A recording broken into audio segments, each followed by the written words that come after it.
Welcome to Son Coaches Podcast, Season 8, and today I have a very special guest joining me. You can't find a better man in the business. You're not going to find anybody in our business that has a bad word to say about him. He's an old head now. He's been a head coach for 20 years. He's built up some places that people said couldn't be done, and now he's the head coach at KIPP Atlanta. Coach Corey Jarvis, thanks for being on with me. Thanks, Coach Lamb, for having me on. I definitely appreciate it. So, Coach, where did you grow up? I am a Grady baby, as we say in Atlanta. I'm born and raised in Atlanta, Georgia. Product of Atlanta Public Schools. Went to LP Miles and Harford High School. So I'm born and raised in Atlanta. So, what all did you play in high school? In high school, I actually played football. I played soccer, basketball, ran track, and played baseball. So I did it all in high school, pretty much. Yeah, we try to get these kids these days to understand how important it is to play other things other than specializing, and it's hard for them to believe that we played it all when we were coming up. Yeah, I think that's just the way we were raised. I tell people all the time. My mom used to wake me up at about 7, 8 o'clock in the morning, say go outside and don't come back till the sun go down. Yeah. And I think I figured out every sport in the world I could figure to learn how to play that way. Yeah, we were the same way. We were lucky if we got let in for lunch, but Exactly. you're like, get out the house. Yeah, like that. That was every day during the Yeah. summer, definitely. And we've had college coaches coming in now during the recruiting season, and I don't know what they've asked you, but one of the first questions they've asked us is, what else do the kids play? Oh yeah, that's huge. Like kids who are able to balance multiple sports and, juggle all the things it take to be successful in those different sports. That's huge because I had, one of my scouts came in today, or a scout came in today rather, to the school to recruit a couple of our kids, and he asked about the kid, and the kid runs track. The first thing you like, "Coach, what does he run?" I'm like, "He runs 100, long jumps. He's a 10'6" kid. He 23-foot long jumper. Like, "Coach, where's the track coach?" Track coach just so happened to be walking down in the hall. He's right here. Kid had, the coach had great things to say for the kid, and along with things I said, of course, the kid got an offer immediately. So to me, that's when kids are able to do multiple sports, that's huge. Well, that and just getting your irons as many fires as you can. I Oh mean, yeah, if you're a good definitely. student and you play multiple sports and can do something else, I mean, it gives you just more opportunities down the road. So, what did No, that definitely. parlay into for you? Did you play college ball? Did you just go to school? What happened after high school? Actually got a football scholarship to Albany State. I turned down and people laugh when I say this. I turned down a partial scholarship to Marshall University to play soccer. I actually got offered a partial scholarship to go there to play soccer, and chose to go to Albany State and play football. But at Albany State, I ended up running track and also playing baseball. My last 2 years, I played baseball. All 4 years, of course, I played football and ran track. So, did you know you were going to teach and coach all along, or did you get in the wrong line in college and end up teaching? I always knew I was going to be a teacher and coach. Like my dad, God bless his soul, but he was a coach at College Park High School before he went into administration back in the days, and he was like, I was born to coach. I was coaching kids when I was a kid. Trying to tell them where they should line up at, or trying to put them in different places. And when I got in high school, I knew I wanted to teach. But I tell everybody that I was wanting to teach and coach college. So, I actually was a psychology major when I got to college. And I was going to teach psychology in college and coach college football. And I tell everybody that when I started getting deep into my psychology classes in my sophomore year, I started seeing some things that I didn't like about myself. And I was like, I think I might want to get out of this. And so one day I kind of went to my mentor, Judd Basato, and I asked him about health and physical education department, and he kind of pushed me into it. I was already one of his favorite guys because I was his mentor. And, me and him used to work out together along with a couple other football players at Albany State. And I became a health and PE teacher, and that's what I've been doing since. Well, that's awesome. I mean, that's what you try to tell kids. Who knows what they're going to do? Who knows what Right. we're going to do? You go in, like my he's a senior right now. I know what I want him to do, but I've never pushed that mindset on him. I'm like, you can do what you want to do. you're gonna do something. But I don't really care what it is. But you ain't staying here forever. Yeah, I So definitely agree with that. I got three daughters, two in college and one who's a junior in high school. The two that's in college, one's on the 10-year plan, the other one's graduating this year. And then I have my baby girl. She's the diva at the crew. So I keep telling her she gonna have to find something to do when she get out of high school because she says she want to be like a real estate broker or whatever. I'm like, you better find some money because you gonna get out my pocket. that's right. I got to get y'all off the payroll. Exactly. Mine drove to church tonight, and we're still working on driving, and he hadn't really driven into town. And Mm. I know he was nervous, and I'm like, "Oh, you'll be okay." And the whole time I'm sitting there like, "Oh God, please get us to get us there in one piece." But he made it. He did all right. So, because Good for him. I'm like, Good for look, him. man, you got to get your driver's license because I ain't dropping you off at college now. You're gonna Mm. have to figure this out. So No, that's you're at funny. Albany State. You come out. What was your first job out of college? Oh, my first job out of college was down in Crisp County in Cordell, Georgia. Man, the good old days. I worked for Clay Hill. Clay caught me coming out of college. I actually was trying to decide if I was going to go to Wilcox County down in Rochelle and work for Coach Clack or go to Cordell. And Clay convinced me the better place to go at the time was Chris County, and it was. I had some great times in those 6 years I was down in Cordell, and just learned a lot from Coach Hill from the standpoint of just knowing how to just be organized. He was a organized junkie. I hate to put it that way. I've never seen someone who was that organized and just from the standpoint of timing, time management for what a kid should be, how they should look, how they should line up. It was just uh, I tell everybody it was a blessing because I took that part from him, the organization part, and I feel like that it made me a better teacher, but it also made me a better coach. You got to hang out with Jimmy Hughes too, so that's pretty cool. Oh my God, did I get to hang with Jimmy Hughes? That's my guy.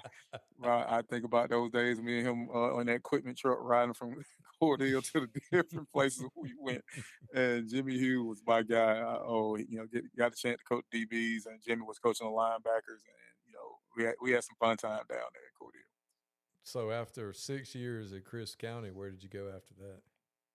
I had an opportunity to go to Mary Persons, OMP, and work up under Coach Pitts was actually retiring, and so Coach Chafin was becoming the head coach, and I actually got a chance to work with Coach Chafin. But I tell everybody that my first year, I spent more time with Coach Pitts and Miss Pitts than I spent with my family because I literally ate dinner every day with Coach Pitts and picked his brain. And like I tell everybody that from the standpoint of organization, I learned it in Cordell, but just football, oh my God, to pick Dan Pitt's brain every day for a whole year, I learned so much about the things I thought I knew from playing and coaching, and it was just a great joy to kind of be around Coach Pitts and listen to him talk about defense and offense, the special team part. Because I took a lot of the stuff that I thought I knew for granted, and just he taught me you better cover everything from to the last person coming off the bench. If they don't know what to do, you're in trouble. And just the football scheme and schematics.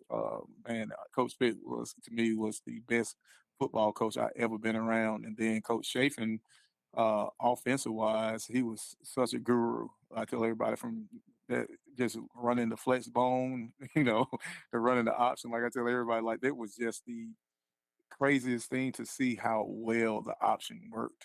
We didn't have the great players against some of the people that we played, but we had some good players. I can't say we didn't, but just to play against some folks, from Takeo Spikes and all those type of cats that play down at Washington County, man, just I just think about some battles we had. It personally just made my mind go back to MP. But like I said, just to hang around Coach Pitts and basically just pick his brain. And then, like I said, with Coach Chafin from the offense side of the ball. And my first year, I actually just came in as a linebacker coach. And with our defense, being the shade 50, I coached the linebackers and the defensive ends. And that next year, Mike Hittman, who's the superintendent down in Monroe County now, he went into administration, so I ended up being a defensive coordinator. So my last 3 years, I was defense coordinator for Coach Schaefer. At MP. Yeah, I'm a married person. So, so after your 3-4 years at Mary Persons, was it time to be a head coach then, or do we go do something else?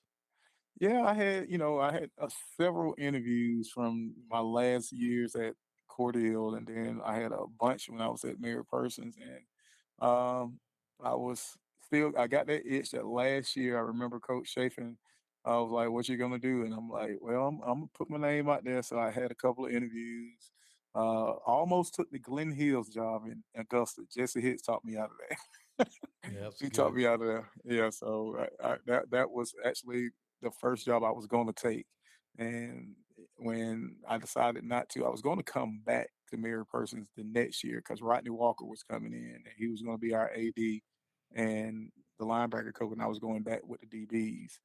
And um, I was just tired of the interviews. I had been on about 7 or 8 interviews that year, and I got a phone call from Rodney saying you're going to get a phone call from Charlie Henderson, the AD in DeKalb County. And he told me uh, there was 2 jobs open. One was Towers, and the other one was Martin Luther King High School, junior high school. And I said, you know what? I don't want to go to Towers. I interviewed for the ML King job, and I was fortunate enough to get the Martin Luther King job because we had some great talent when I came up there to MLK. So that was your first head coaching job. Yes, it was my first one. And how did that go? Oh man, I tell everybody that it was the perfect storm for those. Like my first 4 years, it was some great times. I tell everybody that we had a true family type or atmosphere at MLK. From the teachers to the administration to the parents. It was just some fun times, and then of course we were winning and had some great players. And I tell everybody that the reason why I took the job at ML King, uh, my wife at the time, my mother-in-law rather stayed about 10 minutes away from MLK up Panola Road. And one day I decided to go on a Saturday to see the school because I had never seen the school because I interviewed at the board. And so I went to see the school and it was a Saturday. And I go to where the practice fields was, and there was almost 100 kids out there working out. And I got the car and I kind of talked to this kid. I'm like, y'all play here at MLK? Like, yeah. Um, y'all coaches got y'all working out? No. I'm like, what are y'all doing? We're working out on our own. And those are the type of kids that we had at MLK. And I tell everybody that's why we were so successful because we had kids who were just driven. Like they were driven to be good. They were driven to be successful on and off the field.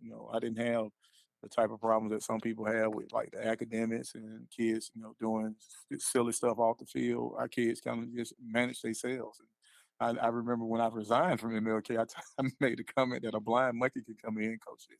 So these kids they were great kids. They were great kids, and it was almost like a well-oiled machine at the time. So your 4 years there, where did you leave and go to after that? Well, I was going to South Alabama with Joey Jones to be his DB coach. Like that was the plan. And when I resigned, and went and interviewed, went and saw the house and everything, and wifey wasn't happy. She was like, I remember when you was a grad assistant that year at Albany State and you were not home. And, she was pregnant at the time with my baby girl. And I was like, I probably need to make a decision if I want to take this job. And I decided not to. So I actually took a step back and interviewed at Wheeler and Duluth High School. And I was going to go to Wheeler. I tell everybody that I was going to go to Wheeler. And uh, went to Duluth and got a chance to meet Bill Navis, and when I tell you, Bill Navis convinced me that Duluth was the place for me to go, it was. I had some great time those 3 years I was at Duluth, and with Bill and Jason Lane. I just saw Jason's actually retiring this year from being the principal over at Mill Creek. Um, yeah, it was a great time. We were able to do some things at Duluth that people thought couldn't be done at Duluth High School, and it was like I said, it was just a great time and great place to be. And Mama was happy. Oh yeah, Mama Bear was definitely happy. That's the most important thing. hmm So after Duluth, 3 years there, you got back in the head coaching chair. hmm And where was that? I left there. My mom had a heart attack, and it was a scary situation for me. I was at a Gwinnett County Touchdown Club banquet, and got the call that she had a heart attack, and it kind of changed my mind. And then Jason was leaving to go at the time to Mill Creek, and I just knew Never was going with him. So I'm like, I might need to take a step back out of here and get close to mom. And if the principal leaving and the AD leaving that hired me, I probably need to walk out the door too. And got a phone call from Dr. Tyrone Smith that Mays High School was open, and literally, like Mays High School was 10 minutes from my mom's house, and I said, you know what, that's probably the job I need to take, and I ended up going to Mays High School. What year was that? 2013, 13, I think I'm saying it right, 12 or 13. Okay. I was at Lithia Springs with Isaac Farrell in Mm. 04, 05. And then when I was at VR, we went and played in the APS homecoming, and everybody played at the Dome. Yeah, the dome coming. Yeah, the Dome coming, and we played uh, Maze when we were up there, and they were so freaking good, oh and yeah. the kids were good, and they they affluent, they had money poured into it. I mean, I don't know what it was like Hmm. when you got there, but I imagine it was about the same. So, what was it like when you got there? Mays reminded me of Albany State. I tell everybody that ML King was a HBCU, and Mays was a big time HBCU. Mays had a lot of young kids when I got there, who were kind of, I don't want to say underutilized, but a lot of them were kind of like playing out of position. And when I got there, I brought a little more structure from the standpoint of, us kind of splitting the kids on offense and defense, and also kind of finding them places. I had a kid who was a corner who ended up playing corner in the NFL for a quick minute. Monquavius Brinson, he was playing linebacker, and I'm like, kid, you're not a linebacker. You look like a corner, so we're going to move you to corner. And he ended up playing corner and safety for us. But another time that I came into a place where I had some great kids, and it was, of course, we had the opportunity to play for a state championship, and um, probably could have won a few more if I would have stayed. So I think that it was a great play for me to go for those 3 years I was at Mays. So after Mays, where was the next stop? Oh man, I had to go to Dooley County down there. Dooley, right down the road from me.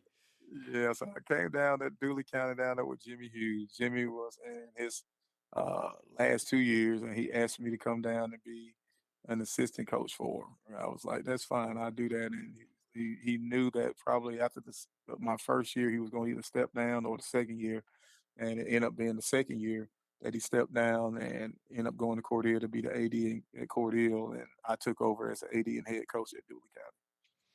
Yeah, I live in Hawkinsville, so and Oh man, I coached to Chris County, and I've been to the Pecan Grove, oh yeah, and definitely. we going back over there. I'm at Dodge County now, and they want to Mm, play. We're going to play them. I think over mhm. there the first time this year. But for those that don't know, Dooley County is a whole nother Oh yeah. kind of different. It just is. I mean, there's no Oh other yeah. way to say it. Dooley's different. Not It's bad very different. It's different. just It's different. very different. It's very different. I I tell mean, everybody about the kids and the people down there probably 10 years behind everybody else in Georgia. yeah, that's small. It's rural. Mhm. There's nothing there. Nothing. Even though they're right off the interstate. I mean, you got to go to Cordele if you want to get to somewhere to eat, Or or go to one around. or go the other way. Yeah, go to Warner Yeah. Robins because you're halfway between. Go to Perry, Hmm. and that's about it. And they country kids. Oh yeah, and that's what I had. A bunch of country guys. I call them the Dirty 30. We had about 40 kids. About 30 of them could play. Like it didn't matter what they grade they were in. Because I had Fred Reese, who ended up when I left Dooley, who ended up going to Warner Robinson.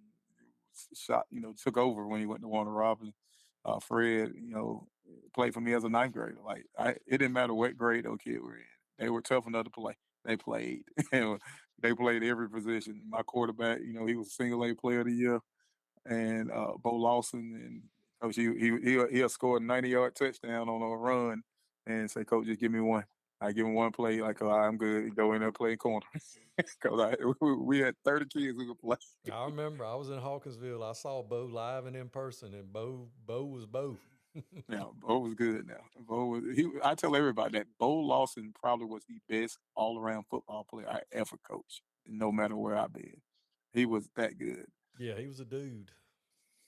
He He was was a very dude. good. But you also have some renegades over there too. But you're gonna Oh have yeah, that in, oh yeah. I They're mean from that's down there. You're gonna have some renegades in Dooley County. and You're I gonna have a just couple. yeah, and I just remember telling somebody because your reputation was already so established in the state of Mm. how good of a person, how good of a man, and how good you were at building young people. I was like, I told somebody, I was like, man, Coach Jarvis ain't gonna put up with that mess for too long. He's gonna get tired of that and head somewhere else. And you did. Yeah, I was thinking, I was gonna stay at the time, and my frat brother Albert Lindsay called me, and he literally told me that he needed me to apply for Lithia Springs High School. Uh, I had so many people tell me, please don't take that job, Coach. So many people, don't take the job, don't take the job. You stay at Dooley or go somewhere else. And I just felt I wanted a challenge, and I tell everybody, like, when I left King and ended up having to go to Duluth, building Duluth was so fun, so much fun to me. And that's what I felt like when I got to Lithia. I was like, no knock on anybody who coached before I got there. I was like, this place is so downtrodden. No matter what I say, I could say we're going to run a 10-man front. We're going to run wing tee with some slash flex bone or whatever. Them kids would have ate it up because I was the best thing smoking for them. I was a little light in the tunnel for their program, and it ended up being a great situation for me. That's why I stayed so long. Like, people ask me, like, you had the opportunity to leave here and there, and I did, but I decided to stay because I just felt like it was the right place for me to be, at the time, because it was just a great place. From the administration at the board off with Mr. North, we call him Jerry Jones, but Mr. North is a great guy. Then Eric Collins, who was the district AD. At the time, I had the principal, Albert Lindsay, who left. He's up at Marietta now, and I ended up getting Travis Joshua. Me and him didn't see eye to eye at the beginning, but it was like at the end of the first year, or the middle of my his first year rather, but the end of that football season, we started seeing we wanted the same thing for our kids, and it took me to kind of see the way that he was doing things in some ways was right, and it took for him to see the way I was doing things was somewhere right, and we kind of met in the middle, and it worked, and we did some things that nobody in the state thought could happen. From going to the playoffs to actually playing a playoff game at Lithia Springs. It was, it was crazy that we actually got a chance, won a playoff game. I forgot we won one, won the first round game against Appalachia that time. Like, people just didn't think it was going to happen, and but we had a good group of kids, and those last 2 years, we kind of had to took a step back, but I knew that if I would have ended up staying, that we could have got it back going. But I got another call to say let's leave here and do the same thing somewhere else. Yeah, I was there in '03 and '04 and '05, and I know it was probably a little bit different. It was before New Man existed, Hmm. but man, I loved that place. I loved them Oh yeah. kids. I loved being down in the auxiliary gym, the basketball gym, not the old Hmm. gym, because I taught all time health. Didn't nobody come down there and bother me. The kids Hmm. did great, and we had just a neat group of kids. Now, basketball kids didn't play football, and our basketball Hmm. team was pretty good. And I'd go to Right. a basketball game and see them kids, and I'm like, I ain't never seen that kid before in my life. It'd be like 4 or 5 kids walk in 6'6", 6'7", and I'm like, did they go to school here? Because I mean, they didn't play football; they just played Right. basketball. And And that I was first, I was able to get those basketball kids to play. That's what made us good. yeah, that I, that I was able to get those guys to play. yeah, we were not. And in Douglas County at the time, Ricky Dobbs was at Douglas, and Hmm. and they were good. Chapel Hill was better than they are now. Alexander was not good. Right. And we won 4 games and was happy to win them 4 because we were in the region with Ricky Dobbs was at Douglas County. Eric Berry was at Creekside. Oh Megatron wow. was over at Sandy Creek. Woodward Oh Academy wow. was good. Villa Rica had players, and we were like, well, let's just win Douglas County. Let's beat McIntosh, see if we can beat Northgate, and beat Alexander and beat Chapel Hill. And that's all Mhm. we were able to. That's it. So I understand when you took that job, I was like, what in the world? And then, I saw that y'all, you jumped on big dogs, you scheduled Lee County, you played Mhm. whoever, like it didn't matter. And I remember Fabrizio telling me, he's like, he's going to get them right because he's doing it the right way. Mhm. And you did. And then you get a Yeah. call to come do it again. Yeah, that phone call, I was I was actually thinking about, retiring and going to work at Blessed Trinity with my boy, Mr. Ed Dudley. And me and him had talked about me teaching PE and running the weight room a couple of classes, I think with the freshman guys. And I got a phone call from Coy Brown saying, I got a spot for you over here if you want it. And I came to KIPP Atlanta, and I actually got a chance to see the basketball team. Now, the basketball team over here is amazing. Like the past few years, they have been very good. And then I got a chance to meet a couple of the kids who were young kids, like they were ninth graders, and they were just great kids. I'm like, okay, these kids are pretty real good kids, and almost the same type scenario with Lithia. Just look at those kids and talk to them, and just to see hunger, especially like my kids as 10th graders now. That group that I met were ninth graders, so they're 10th graders now. They were just so hungry and ready for somebody to come in with structure, from the structure in the weight room to structure in practice schedule, timing. Parents were like, coach, we didn't know what time the practice going in. We didn't know when things were going to happen. There was no calendar. There was nothing. Just kind of like it was just, oh, we're gonna play it, fly by the seat of our pants. And when I came in with the structure, the parents loved it, of course, and the kids, they loved it because they know exactly what the expectations are. We talk about not having rules. We talk about we got standards, and kids have to follow those standards. And then I haven't even spoke about our principal slash band director, Mr. Baba Washington, as we call him. The real name is Arthur, but we call him Baba.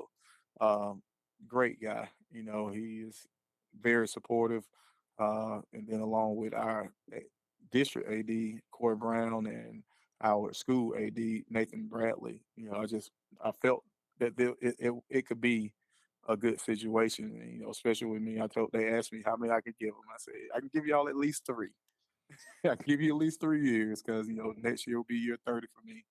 And um, I feel like right now, definitely, we're going to be a very good team. We're in AAA.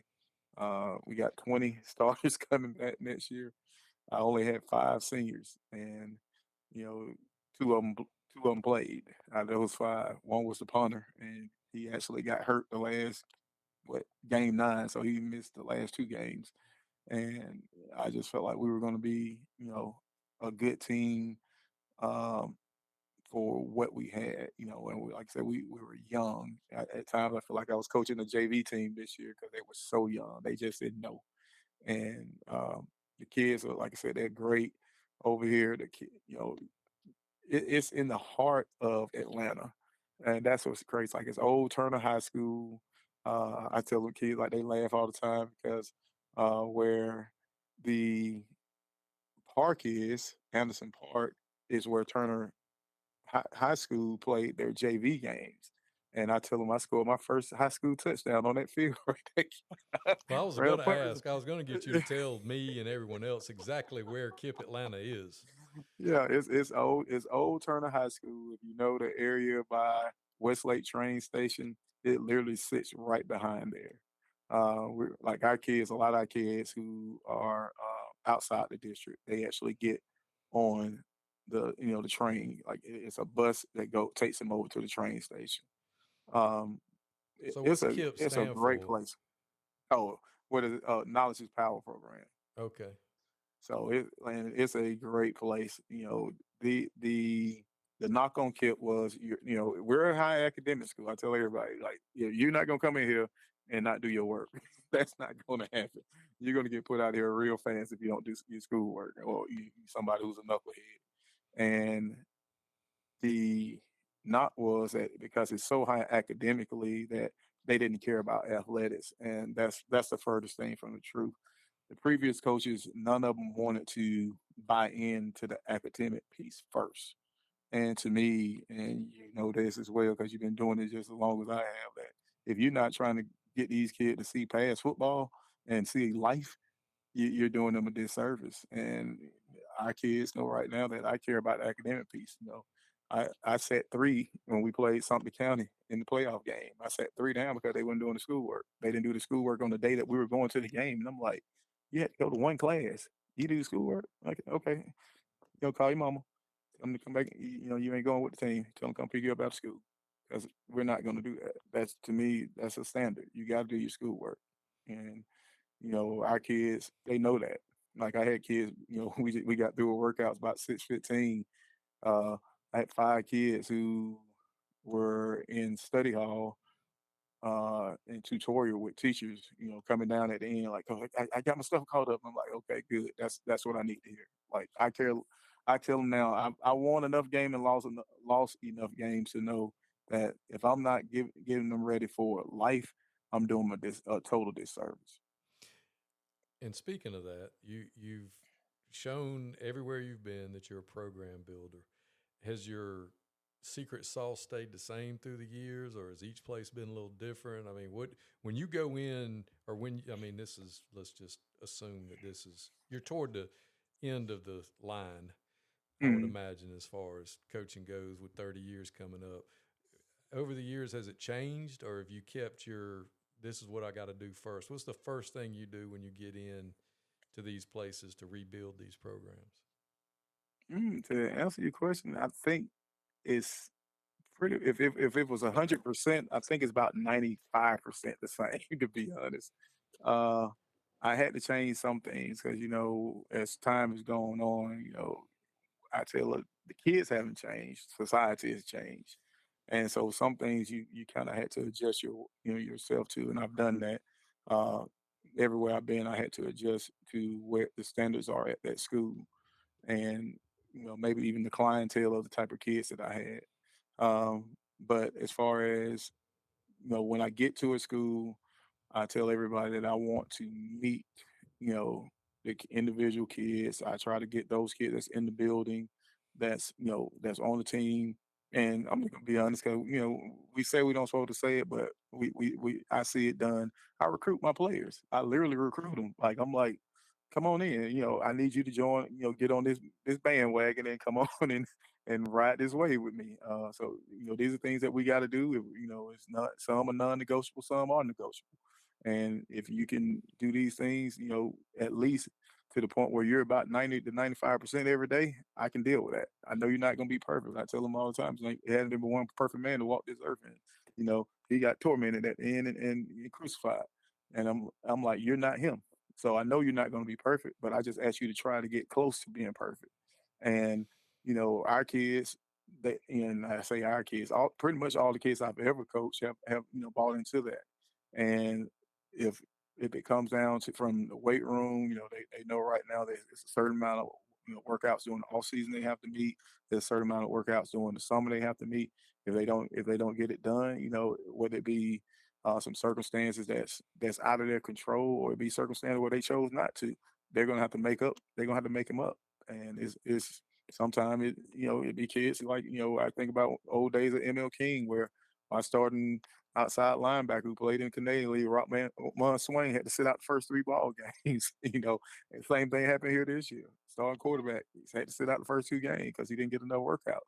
And he didn't finish the stuff that I asked him to do by the time we played him. And I'm like, okay, you're just gonna be standing over with me, but looking good. And to me, those things are non-negotiable to me. But I think that with time, my flexibility has become a lot better. Because sometimes I used to be, you know, I laugh at my nickname when I was at ML King from the court people and some of the administrators that knew me and knew how I ran the program because they used to call me Little Hitler. I hate that name, though, but it's funny now. It wasn't funny then, but they were like Jarvis running like he's Hitler over here. He's Little Hitler, and I think about how maybe sometime I was just not flexible enough for some of my kids, and I might have lost a kid or two that way. So when I say that those things, that's how I changed a little bit because I became a little bit more flexible. Clay Hill taught me that. I didn't listen. And then at the end, he ended up telling me, "You better be a little bit more flexible because these kids and these parents sometimes you're gonna have to meet them somewhere. And if they're a kid that you want on the team, or whether it be a good player or just a kid you're trying to save or help out, you're gonna do some things that you might not originally wanted to do. So I think that I've adjusted to that, and that's made it a little better for me and for a lot of the kids that I coach. I tell them all the time that probably my first 2 years at King, I think I told the kids that I love them maybe 5 to 10 times, first 2 years. But by the time I was finishing up at King and like now, the kids say at KIPP that I typically tell them I love them at least once or twice a day.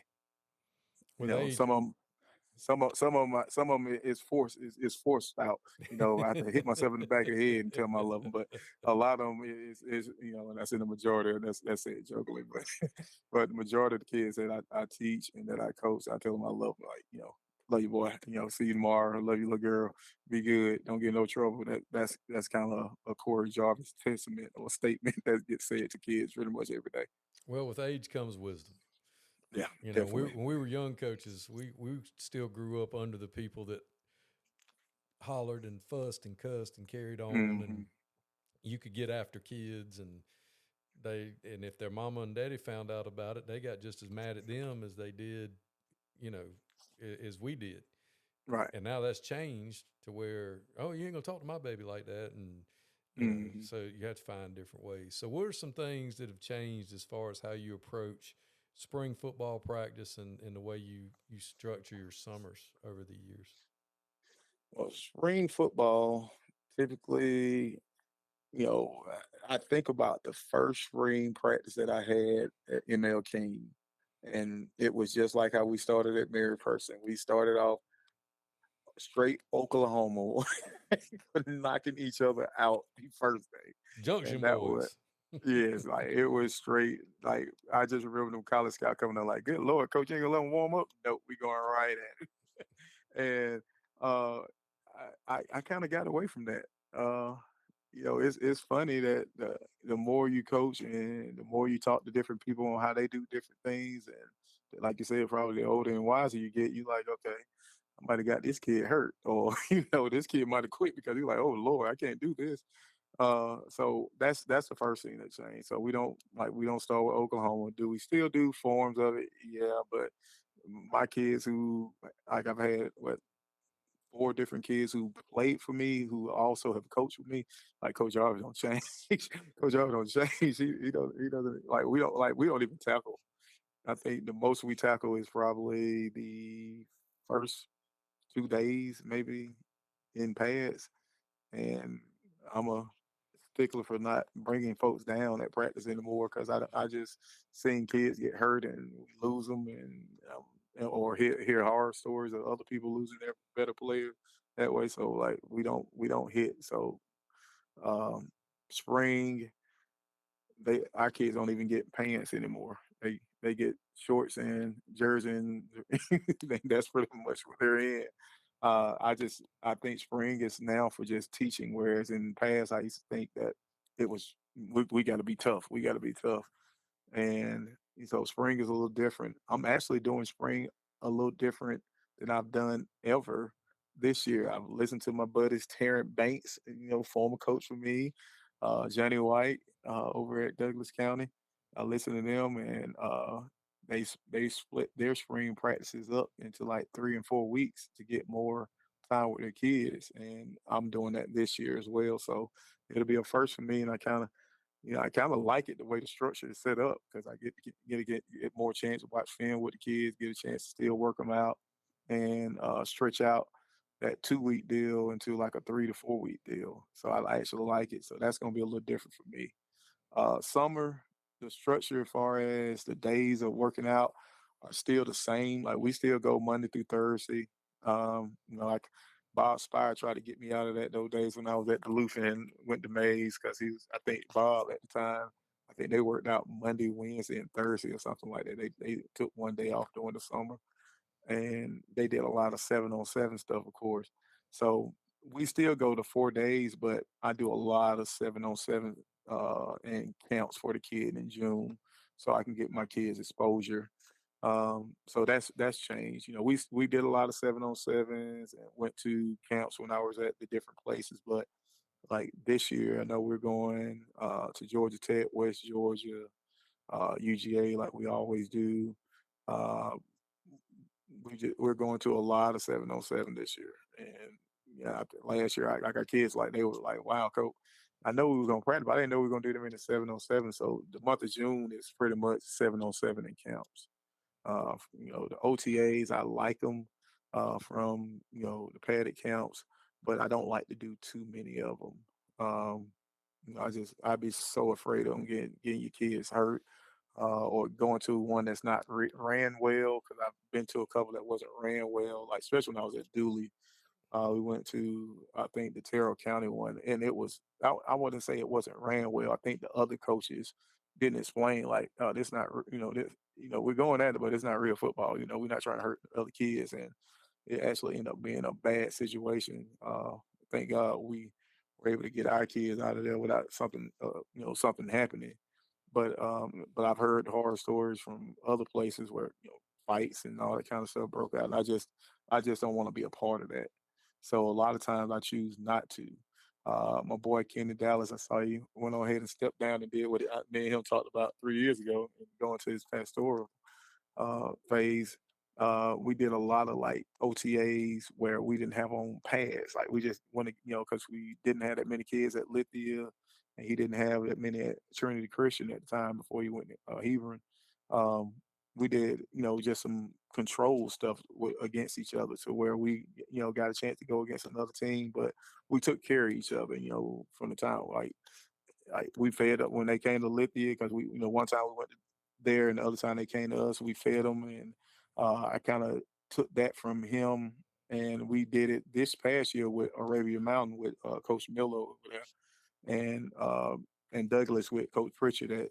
And we did it with someone else. I'm forgetting somebody. I know Douglas Arabia Mountain. But to me, those are because you get a chance to see other kids and get a chance to go against other teams. But it takes the physicality of out of it, especially when you talking about sometimes kids getting a little bit too aggressive and with the pass, or like all we have on is helmet and shoulder pads if we're doing the OTAs. And like I had we went to FCA camp like we've always done, and we'll go again this year, and like we had some team like, do you realize that we don't have on pants and y'all hitting these kids in the knees? Can we stop doing that? I'm not trying to hurt nobody kid. So um, that part has changed from the camp aspect, and probably like I said, just the physical part. And then in the other part where uh, Taryn Banks was like, thank God Corey Jarvis finally got some sense.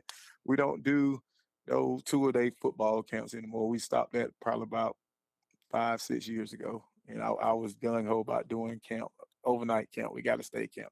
The last one I did was my first year or second year at Lithia, and I just don't see a need anymore to do that. So those are things I've changed. Yeah, I tell people all the time that OTAs are great if you're going with folks you know. Yeah, And that's like true. like the old days when we first started doing 7-on-7, what I liked about it was your bunch would come over to play my bunch on a Tuesday. Hmm. And if you motion from doubles to trips or trips to doubles and my kids screwed up the coverage, I could say, "Hey coach, can Let's you do that line that again. back up and Yeah, show that yeah, to us again?" And it was great because you serviced each other, and it wasn't right, like we're trying to win the OTA. right, And if you get with the wrong crew, you right. You get some folks over there today, it turns into, if you don't have a quick whistle, or, you don't have a coach paying attention, if you don't let the offense control the whistle, and Right. I know it just I don't know. I don't know if I'm getting soft in my old age or if I'm just figured out that it's really good if you would folk you know Yeah. that I agree. It's definitely with folks, you know. because they can control you can control the action. Hmm. So, what are some things about the game? You've been in it a long time, and I don't mean the X's and O's. I mean the high school football game that's changed, good, bad, or indifferent, that you notice from when you started to where we're at now. Oh, I think I guess taking out some of the physicality, you know, I think it's a good thing from the aspect of protecting the kid, but sometimes it takes away from the game a little. And we had a situation this year where we ran a punt return back, and I remember back in the days of setting up these little crack blocks and all that kind of stuff on these walls, and now you can't do it. And like I had a kid, and he was a little overzealous little ninth grader, and he had a shot on the kid, and he took one, and it was clean in our eyes as far as old school play, yeah. But when he hit him, I said they're gonna throw a flag. When they threw the flag, all my coaches was screaming and hollering. I'm like, y'all, we can't do that anymore. Y'all know, like I tell them all the time now. When we're setting up our walls, we just shield, y'all. Don't just shield.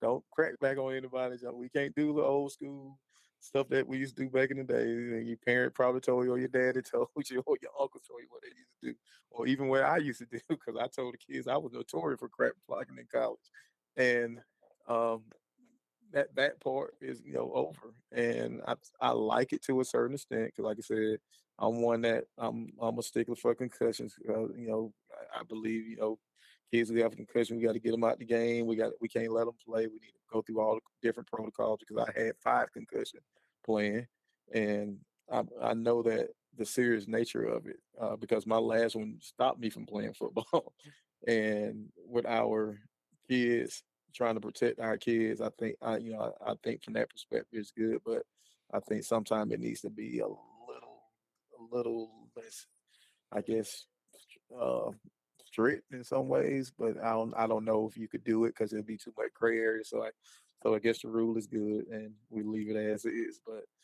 I just at time I don't like it, but I understand why. Well, coach is somebody who worked their way up from the bottom and spent 6 years at Chris, spent 4 years at Mary Persons before you got your first head coaching job. What's some advice you would give to young coaches now that are getting into business about how to approach the craft and how to approach working with these young people? The first thing is just you got to be a good assistant coach to me to be a good head coach.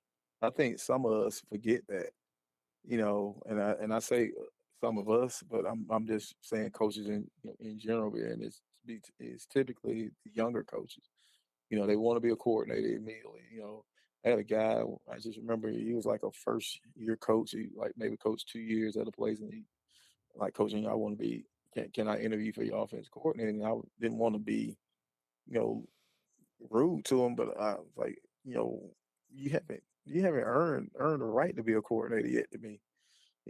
I think about the years down the corridor working up under Jimmy on defense, and then coming that year at Mary Persons, and working up under Stan or Coach Hickman, and I was I felt like to be a good head coach, you had to be a good assistant coach because you don't understand until you get in that seat all the thing that the head coaches take because of assistant coaches. Like the thing, like you're gonna laugh, but this is something I say all the time. Like y'all assistant coaches get me in meetings all the time, Yeah. like and it's the truth. I'm like y'all don't understand that I have to bite these bullets for y'all, and the days of being a good assistant coach sometime I think are gone. I think because I think we want to be that coordinator or we want to be a head coach and we don't want to kind of work our way up. And it's no knock on anybody, but I feel as though when you earn earn your way through up through the ranks, and it still should be the same way. I know you got some great, younger coaches. Like I tell everybody right now, I love hiring young coaches. They'll tell you right, like my staff right now, besides two people are 10, 15 years younger than me. And some 20. Some I would have coached probably two or three times in high school. Yeah, I love younger coaches because they have great ideas. And, with me being the old man on the staff now, as I like to say, I don't like to be running up and down the field anymore, screaming and hollering. I like to watch the young coaches do it because I Mm-hmm. was like, oh, he remind me of me. Mm-hmm. And um, just to get those younger coaches who are willing to do the things like go put the equipment up, go clean the equipment room. How about volunteering and washing the clothes? How about volunteering and lining up the field? I just remember those days of oh, hey, Coach Saver, I cut the grass. I just remember those days. I mopped the floors and like everything. I did all that stuff, and to me, I felt like that kind of being a little humble made me a decent head football coach because I know that I had to work my way up. And the next thing is when I got guys who were up under me, I wanted to make sure they understood the things that they needed to do to be successful, be a coordinator, be a head coach. Because my guys will tell you, every single one of them who I coached up, who coached up under me, rather, if you didn't have aspiration to be a coordinator or a head coach, I didn't even want you on my staff. And I know you got some people who satisfied with being an assistant coach, but I feel like to me, you got to have a little aspiration to be something else besides an assistant if you're going to be a great coach. And to me, when you talk about those type of guys, those type of guys, I would love on my staff. But sometimes you don't find too many who willing to do those things. Though. I just think about some horror story with some of the younger coaches I tried to bring on, and it just didn't work out. Well, guys that are listening, if you want to hear more stories like us two old heads sitting here remembering the good old days, uh, Sun Coaches Retreat will be March the 14th. It's a Saturday. We're having it at South Forsyth High School. It's $50 for your staff to come and join us. There's going to be 8 different schools from each classification. They're going to share and fellowship with one another, and it's just going to be an old school sit around and talk ball. We're not going to have any college coaches telling us how to coach those 6'5", 240-pound, 4'5" edges that we are fresh out of. There's not going to be any exhibits. It's nothing like that. So if you want to come and hear people like Coach Jarvis and myself and other guys just sharing and talking about ball, make sure you check it out and register so we know how many people to prepare to feed. And Coach, I tell you, I sure have enjoyed listening to your story and when over the years keeping up with your career. You're I don't just say it to blow smoke. You're definitely one of the most respected guys in the business, and how much you pour into kids and your ability to rebuild programs and build them up and leave them better than you found them.